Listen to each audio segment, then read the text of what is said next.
Posisi Rusia dan China dalam perang Iran melawan Amerika Serikat dan Israel. Rusia belum kirim S-400 Triumph hingga Beijing sudah tawarkan senjata, teknologi hingga diplomasi tanpa syarat. Mengutip Tribun News pada 7 Juli, Rusia dan China adalah dua negara besar yang ikut mendukung pertahanan Iran. Namun China disebut semakin dominan dalam beberapa tahun terakhir dalam menyokong militer Iran. Mengingat Rusia dikeluhkan hanya memberikan janji dalam memberi bantuan terbaru ke Teheran saat melawan Israel dan Amerika. Diketahui saat perang 12 hari kemarin, Iran dilaporkan dalam status penting membutuhkan S-400 namun hanya dibalas Rusia dengan janji seolah Moskow terus menahan diri untuk menjual S-400 ke Teheran.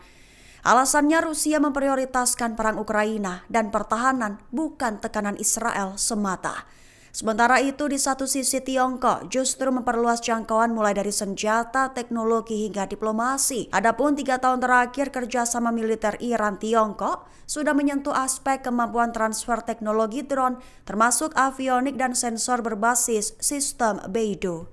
Rudal berpeledak Houthi Yaman meluncur ke jantung Tel Aviv. Akibatnya, sirene di wilayah Al-Quds hingga dekat Laut Mati diaktifkan. Mengutip Tasnim pada 7 Juli, hal ini diumumkan oleh juru bicara Yaman Amin Hayyan. Adapun serangan Houthi ini dilakukan seusai militer Israel melakukan pengeboman di pelabuhan Hodeidah, juga ke Rash Isa, As-Salif dan pembangkit listrik Rash Katib di wilayah pesisir Laut Merah Yaman. Amin Hayyan menyatakan bahwa pertahanan udara Yaman memaksa banyak pesawat tempur Israel mundur dalam kekacauan. Rincian serangan, Houthi Yaman menembakkan rudal tambahan ke wilayah musuh pada Senin 7 Juli pagi.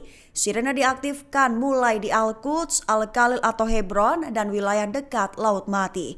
Meski otoritas Israel mengklaim tak ada korban jiwa atau kerusakan yang ditimbulkan, pasukan Yaman menyatakan bahwa serangan itu sebagai respons yang dibenarkan terhadap kejahatan perang brutal Israel terhadap Gaza. Serangan Amerika Serikat ke situs nuklir Iran diklaim telah mengubah garis depan dan membuka jalan menuju perang era baru.